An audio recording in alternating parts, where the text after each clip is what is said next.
L'année 2024, elle a été plutôt cool, on va pas se mentir. J'ai fait énormément de records personnels sur presque toutes les distances. 1500 mètres, 5000 mètres, 5 km, 10 km, 15 km aussi. J'ai fait sur 20 km, j'ai fait sur semi-marathon, dans mon marathon, ou alors on peut compter le 20 km de Paris.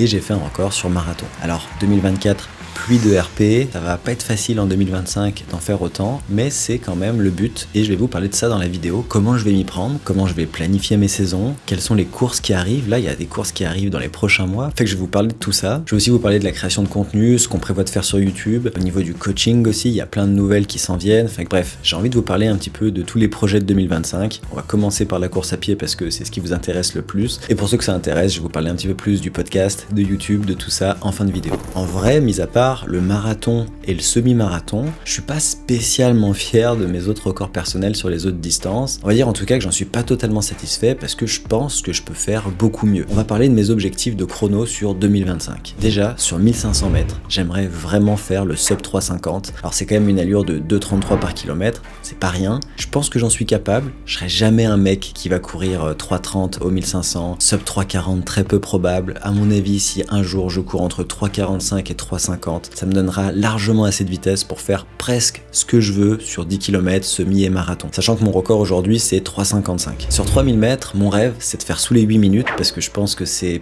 possible, même si c'est quand même du 2,40 par kilomètre. Aujourd'hui, mon record, je crois que c'est de 8,36. Ça date des années universitaires, ça doit dater au moins de 5 ou 6 ans. Je pense qu'aujourd'hui je ferai beaucoup mieux. Et un objectif réaliste pour 2025, ce serait peut-être 8 minutes 15, ça fait du 2,45 par kilomètre. Je serais déjà très content. Faut-il encore trouver des 3000 mètres? Il n'y en a pas tout le temps, faut que je fasse de la piste, on verra si c'est possible. Sur le 5000 mètres, là ça commence à être un peu plus important pour moi à mesure que les distances augmentent. Mon record c'est 14,31 que j'ai fait dans des conditions pas vraiment optimales. Cette année 2025, sub 14 ce serait incroyable. Alors sub 14, faut savoir que c'est 2,48 par kilomètre, c'est une allure qui est rapide, va falloir que je travaille un petit peu plus ces allures là à l'entraînement si je veux le faire. Va falloir aussi que je trouve plusieurs courses de 5000 parce que c'est pas comme le marathon hein, où t'as qu'un shot sur l'année. Le 5000 mètres, il faut souvent en faire plusieurs avant d'avoir ta meilleure performance, un peu comme le 1500 mètres. Le 10 km. Alors le 10 km, je vais pas dire que c'est ma bête noire parce qu'en fait quand j'ai commencé la course, ça a été la distance sur laquelle j'ai été le meilleur et aussi sur laquelle j'ai le plus pratiqué. Mais avec les années et puis ma spécialisation marathon, j'ai un petit peu délaissé le 10 km et je le regrette. J'ai toujours pas cassé le 30 minutes officiellement, même si peut-être que sur le 20 km de Paris, j'ai été sub 30, mais on sait que la balise elle est pas très bien placée donc je pense que ça ne confirme pas le sub 30. Il faut que je fasse le sub 30 et à l'heure où j'enregistre cette vidéo, on est le 31 et je vais faire un 10 km ce soir à Barcelone. Peut-être que je vais casser le 30, peut-être que pas du tout parce que j'ai pris quand même 12 jours de coupure donc je sais pas dans quelle forme je suis. Et je vais pas vous mentir, un objectif rêvé pour moi c'est vraiment le sub 29. En fait le sub 30 il me fait pas rêver parce que je sais que je l'ai dans les jambes, je sais que ce sera pas difficile de le faire en 2025. Par contre être dans les 28 quelque chose, ça me fait rêver, j'aimerais vraiment un jour y arriver donc voilà, c'est vraiment cette quête là qui va m'activer. Maintenant on arrive au semi, alors ce que j'ai fait aux 20 km de Paris, ça vaut à mon avis entre 1,3 et 1,330 sur un parcours plat. En fait le semi c'est 21,0975 pour être tout à fait précis. Ce que j'aimerais vraiment faire sur semi en 2025 c'est courir sous les 3 du kilo. Sachant que j'avais fait je crois 3,01 aux 20 km de Paris, j'aimerais courir 2,59 par kilomètre et ça fait à peu près 1,3.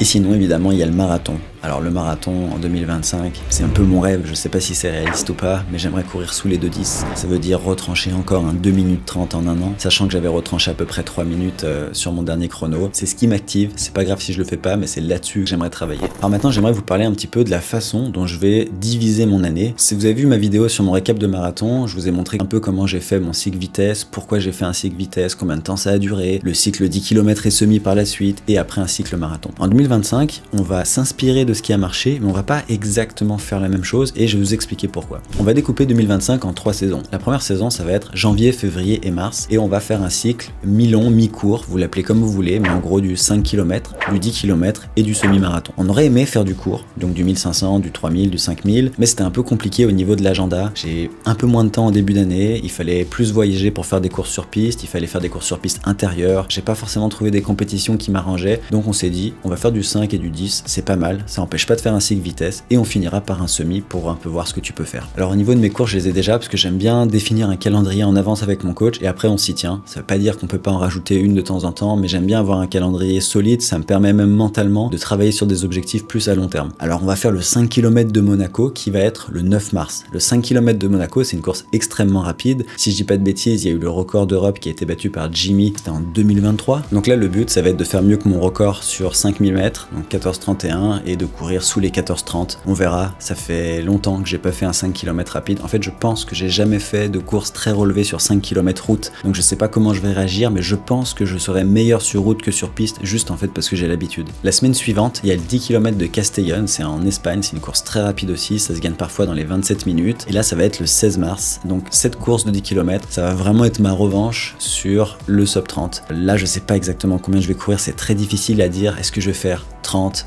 29,50, 29,30, peut-être mieux que ça, on va voir, ça va dépendre aussi de l'entraînement, mais en tout cas, ce qui est sûr, c'est que je vais m'arracher et je vais tout faire pour faire le meilleur chrono possible sur 10 et rentrer par la grande porte et pas faire 29,59. Sachant que j'aurai pas beaucoup de repos entre le 5 et le 10, j'aurai seulement une semaine, donc je sais même pas si on va faire une grosse séance la semaine de la course du 10 km, peut-être qu'on va juste faire une moyenne séance pour garder un petit peu de fraîcheur et pour surfer un peu sur la vague du 5 km de Monaco qui va quand même me donner une bonne forme à mon avis pour la semaine suivante. Et mon objectif final de cette saison, ça va être le semi de Paris. Alors oui, je retourne à Paris, déjà parce que j'ai adoré le 20 km de Paris et aussi parce que c'est Oka le sponsor et Oka avait envie que je vienne faire la course. Moi j'ai réfléchi et je me suis dit que c'était une très bonne idée en fait de faire un semi à bloc pour voir ce que je vaux sur 21 km. En plus c'est à Paris, en plus c'est en fin de saison. Je pense qu'il est très bien placé et derrière je pars au Kenya pendant 3 semaines parce qu'il y a le camp Runwise. Donc en fait ça matche parfaitement avec mon départ au Kenya. Donc voilà, je vais être à Paris le 9 mars. J'ai très hâte de faire cette course, sachant que le parcours est différent du 20 km de Paris, je le connais pas du tout. Si vous savez s'il est plus rapide ou moins rapide, dites-le moi en commentaire parce qu'en vrai j'ai un petit peu peur qu'il soit un peu plus dur que le 20 km de Paris. Donc là ensuite je pars au Kenya et je vais pas pouvoir m'entraîner autant que d'habitude parce que il va falloir gérer les gens. En fait c'est un camp Runwise, donc on a privatisé le Running Center pour offrir une super expérience à tous les stagiaires. Donc il y a plus de 30 stagiaires qui viennent et on va leur offrir une expérience, j'espère, inoubliable. On va faire des belles séances, on va faire des plans pour chaque personne, on va faire des groupes de niveau. Bref, on a prévu plein de trucs, j'ai très hâte, mais voilà, forcément ça va me prendre plus de charge mentale que d'habitude, donc je vais m'entraîner, mais je vais pas faire des semaines à 200 km quoi, clairement pas. Ensuite on va avoir une saison 2 qui va être, on va dire avril, mai, juin, juillet, où là on va continuer l'idée du cycle court, mais j'aimerais faire du 1500 mètres, du 3000 et du 5000, et peut-être finir la saison sur un 10 000 mètres, parce que ça fait très longtemps que j'en ai pas fait. Donc là le but c'est vraiment de remettre un petit peu de vitesse avant la prépa marathon qui va commencer plus tard. Donc c'est possible que je prenne plus de dossards que d'habitude, parce que ça va être des courses plus courtes aussi, et le 10 000 mètres, j'ai un peu une revanche à prendre, parce que j'avais fait un 10 000 mètres à Trois-Rivières au Québec il y a longtemps. Il faisait, je pense, 25 degrés, c'était le soir et ça avait été atroce. Vraiment, je comptais les tours, c'était interminable. Je pense que j'avais fait à peu près 30 minutes 30, donc vraiment pas mauvais considérant les conditions, mais j'ai une revanche à prendre au sens où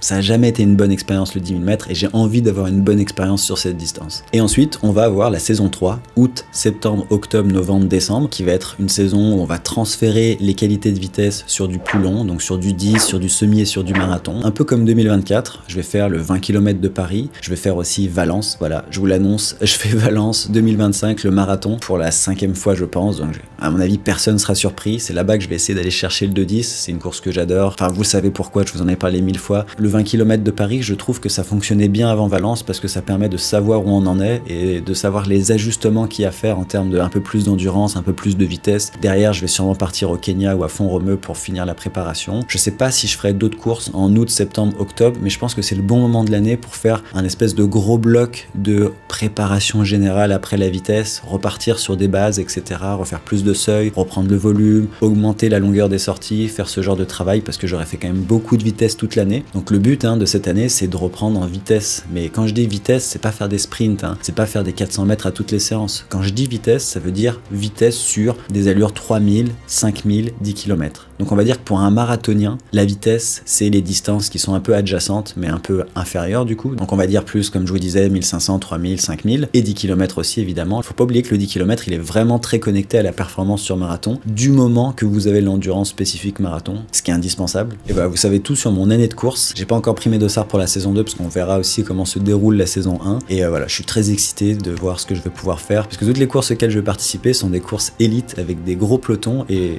c'est pas comme au Québec où je pouvais gagner des courses. Là, clairement, si je gagne une course, il y a moins que je passe au contrôle antidopage. Ok, deuxième partie de la vidéo, je vais vous parler un petit peu de YouTube, de la création de contenu, de ce qui s'en vient. Alors, bilan 2024 sur YouTube, plutôt positif. Au niveau des podcasts, on en a fait 9 en 2024. C'est pas autant qu'on voulait, mais en même temps c'était une année compliquée, c'était une année où on a beaucoup bougé, c'était une année où on a déménagé aussi, c'est une année aussi où on était au Québec et on n'arrivait plus à trouver des invités parce que le Québec c'est quand même petit. Donc voilà, on a fait 9 podcasts, sachant qu'on en visait un petit peu plus. En 2025, on vise une vingtaine de podcasts minimum, sachant qu'on part à Montpellier dans une semaine, au moment où je tourne cette vidéo. Et à Montpellier, on a 8 podcasts de prévus. Vous connaissez déjà certains noms parce que j'ai fait des posts sur YouTube pour vous demander un petit peu les questions que vous avez à poser à ces personnes. Mais on a 8 invités total entre Montpellier et Aix-en-Provence. Donc aujourd'hui, on va être plus dans un format de podcast mobile où on va se déplacer vers des invités et essayer de trouver tous les invités de cette région-là. Donc cette fois, on va plus dans le sud de la France, Montpellier, Aix-en-Provence. On a prévu une grosse session aussi à Paris, évidemment, parce qu'il y a plein de super invités là-bas. On a prévu une petite session à Bordeaux et on a prévu une grosse session entre Lyon, Saint-Étienne, la Suisse et les Alpes, où là, il y a un bassin d'invités qui est juste colossal. Je pense pas qu'on aura tout le temps de faire en une seule fois, mais voilà, c'est un petit peu ça le projet en 2025, une vingtaine d'épisodes, et vous allez voir que tous les invités qu'on a sélectionnés, c'est vraiment qualitatif. J'ai essayé de prendre des coachs, des experts, des athlètes influenceurs, c'est-à-dire des personnalités de la course, des gens qu'on a peu vus ou jamais vus sur les autres podcasts. C'est aussi ça notre marque de fabrique, avoir une genre d'exclusivité, avoir des gens qui maîtrisent vraiment le sujet. J'ai aussi la chance maintenant de collaborer avec Anaël Aubry, qui a un énorme réseau et qui m'aide à avoir des invités très quali, qui n'ont jamais vraiment parlé sur d'autres podcasts. Donc à mon avis, ça va vous plaire cette année. Et au niveau des formats YouTube standards, on a fait 22 vidéos en 2024. Certaines ont très bien marché, d'autres un peu moins. C'est comme ça YouTube, c'est l'algo. Des fois c'est plus quali, des fois vous aimez plus. Bref, globalement je suis satisfait, même si je pense qu'on peut améliorer la qualité des vidéos YouTube et la quantité des podcasts, comme je vous disais aussi.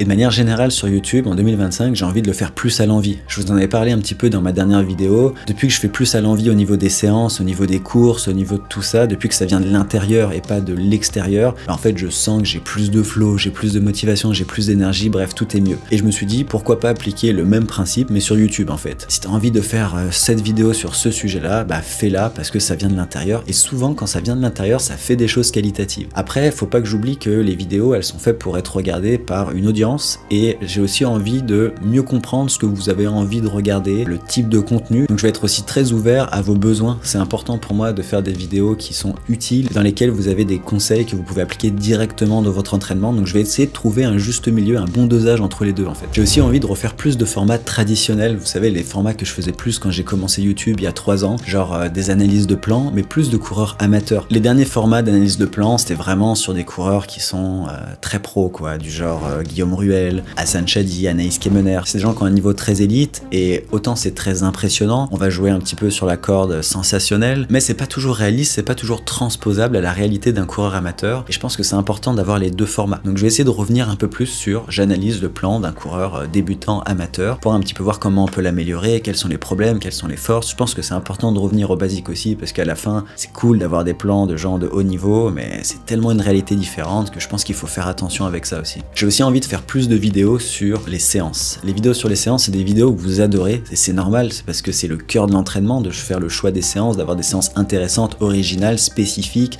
qui sont vraiment pertinentes aussi par rapport à vos forces, à vos faiblesses, à vos objectifs. Bref, c'est des vidéos qui sont hyper importantes, qui marchent bien. J'avais fait une vidéo sur les top 10 des séances 10 km qui avait très bien marché. Pareil pour le semi-marathon, ça avait bien marché. Le marathon aussi, ça avait bien fonctionné. Je n'ai toujours pas fait la vidéo sur les séances 5 km. Donc en 2025, on fait une vidéo sur le 5 km et on fait des nouvelles vidéos sur le 10, le semi et le marathon, parce qu'on a plein de nouvelles séances à vous proposer. En fait, on crée des séances tout le temps avec nos coachs et du coup, on a plein de nouveautés à vous proposer. Donc on va faire un petit refresh à ce niveau-là. Et finalement, j'aimerais continuer d'essayer de faire plus de vidéos sur le terrain. Vous savez, vous montrer un peu mes entraînements, un peu mes courses. Alors, vous le savez, c'est pas ma marque de fabrique. Je suis pas un youtubeur qui montre son quotidien. Je suis pas un youtubeur qui montre tout ce qu'il fait. J'aime plus parler des idées, des concepts, parler avec d'autres gens. Mais j'ai quand même envie de vous le montrer parce que c'est un exercice que je trouve intéressant. C'est un exercice en plus qui est important pour moi parce que quand je fais des vidéos sur un entraînement ou sur une course, des fois j'apprends des choses sur moi-même. C'est des vidéos que certains d'entre vous aiment aussi. Mais voilà, je vais essayer de m'améliorer là-dedans. Mais sachez que c'est pas ma force à la base de faire ce genre de vidéo. Et surtout, je profite de cette vidéo pour vous demander si vous avez des idées, des choses que vous aimeriez que j'aborde dans mes vidéos que j'ai pas abordées ou qui n'ont pas forcément toujours été bien abordées sur YouTube en général. Sachez que j'ai tous les commentaires, donc voilà, n'hésitez pas si vous avez une idée de vidéo, si vous voulez que j'aborde un sujet, mettez-le en commentaire. Ça veut pas dire que je le ferai. S'il y a beaucoup de gens qui like le commentaire,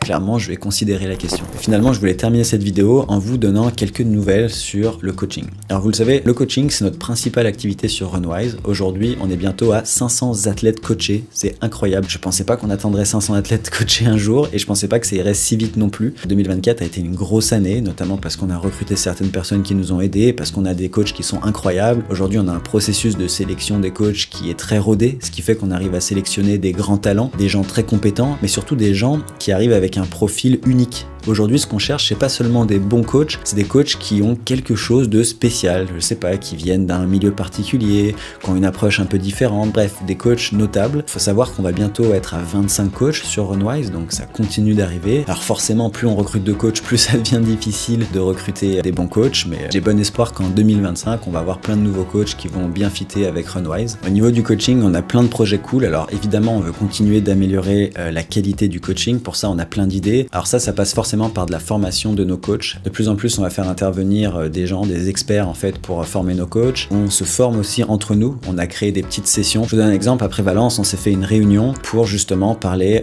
de nos athlètes. Chacun a parlé de ses athlètes, le chrono qu'ils visaient, le chrono qu'ils ont fait et pourquoi ils n'ont pas fait le chrono quand ils l'ont pas fait. Et ça nous a permis aussi de mieux comprendre les erreurs qu'on faisait entre nous. Donc ça, c'est une force qu'on a dans l'équipe. C'est comme on est beaucoup maintenant, on essaye de plus en plus de transférer tout ce qu'on apprend en parallèle parce que si chacun travaille dans son coin, ça n'a pas vraiment d'intérêt. Donc ça, on le développe en 2024. En 2025, ça va être beaucoup plus structuré. Ensuite, un nouveau projet en 2025, c'est qu'on va travailler avec des consultants. On s'est rendu compte que le coach ne peut pas résoudre tous les problèmes d'un athlète, notamment dans la sphère psychologique. La sphère psychologique, c'est une sphère qui prend beaucoup d'expertise, mais surtout beaucoup de temps. Si par exemple un athlète a des doutes avant sa course, si un athlète n'a pas confiance en lui, si un athlète en fait trop, si un athlète a des troubles alimentaires, bref, il y a des dizaines de thématiques en psychologie qui peuvent freiner la progression, freiner la performance, diminuer la récupération. S'il y a ces problématiques-là, le coach peut pas les résoudre, c'est pas possible. En tout cas, il peut pas toutes les résoudre. Donc on veut faire appel à des consultants, donc notamment en préparation mentale. On a déjà commencé à travailler avec Cécile Positive par exemple. Donc bientôt nos athlètes, ils pourront en un clic réserver un call avec Cécile ou avec un ou une autre préparatrice mentale et ça va leur permettre de débloquer certaines choses. Évidemment, il y aura un coût associé à ça, mais au moins on rend très facile d'avoir accès à un professionnel parce qu'en général, si les gens ne consultent pas un préparateur mental, au-delà du coût, c'est parce qu'on a juste la flemme de chercher et qu'on le fait pas en fait, on procrastine. On va aussi avoir un consultant en nutrition pour faire de l'éducation, pour voir un petit peu s'il y a des choses à optimiser à ce niveau-là. On a déjà un consultant en préparation physique qui fait des plans pour les athlètes qui le souhaitent.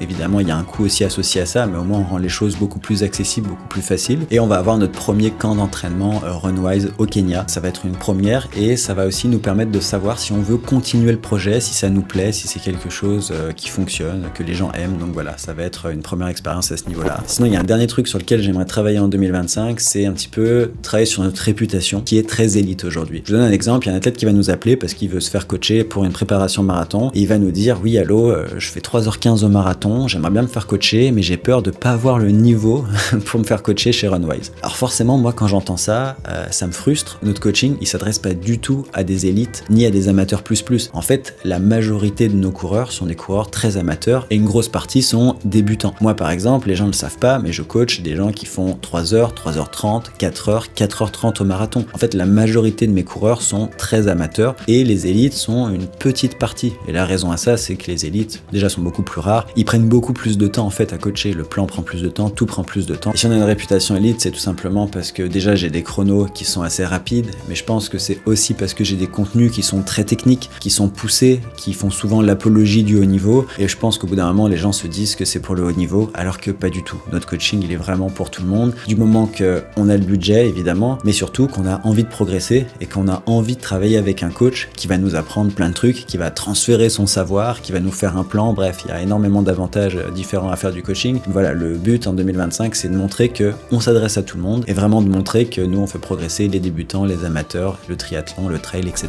Et avant de terminer cette vidéo, je voulais répondre à une question que je reçois souvent. Est-ce que mon but c'est de faire les Jeux Olympiques en 2028 ou plus tard? Alors la réponse courte c'est oui, c'est vraiment non seulement mon rêve, mais je pense que ça devient un peu plus réaliste d'y penser aujourd'hui versus il y a quelques années. Pour autant, aujourd'hui, je suis à 6 secondes par kilomètre du standard olympique, qui était de 2h08 et 10 secondes pour Paris 2024. Je suis à 3,4% de performance, ça veut dire que j'en suis un peu loin. L'autre problème qui se pose, c'est que même si je faisais le standard olympique de 2,8-10 à Paris, il fallait être dans le top 3 des Français pour partir aux Olympiques, vu qu'ils en sélectionnent que 3. Et je précise d'ailleurs que le standard olympique, c'est le même pour tous les pays. Des fois, les gens pensent qu'il y a un standard olympique pour le Portugal, pour l'Espagne, pour la France. Non, c'est le même pour tout le monde. 2h08-10, 3h02 par kilomètre. En 2028, le standard va probablement se durcir encore. Pour les championnats du monde, là, on voit qu'il est déjà à 2,6 2,630. 2,630 c'est juste un truc de fou parce qu'en fait il y a très peu d'Européens qui font ça. Et si le standard est aussi dur, c'est parce qu'en fait ils veulent la World Athletics, qu'il y ait plus d'athlètes qui passent au ranking versus au standard. Donc si je veux avoir une chance d'aller aux Jeux de Los Angeles en 2028, il faut non seulement que je sois dans le top 3 du pays que je veux représenter et faire le standard olympique. On va dire qu'il est entre 2,6 et 2,7. Donc il faut que je gagne un peu plus d'une minute tous les ans jusqu'à 2028. Ce qui semble possible dans les faits, mais il faut quand même le faire. Alors j'ai trouvé une solution qui va à mon avis augmenter mes chances d'y aller, c'est de prendre la nationalité portugaise. En fait mon père est portugais et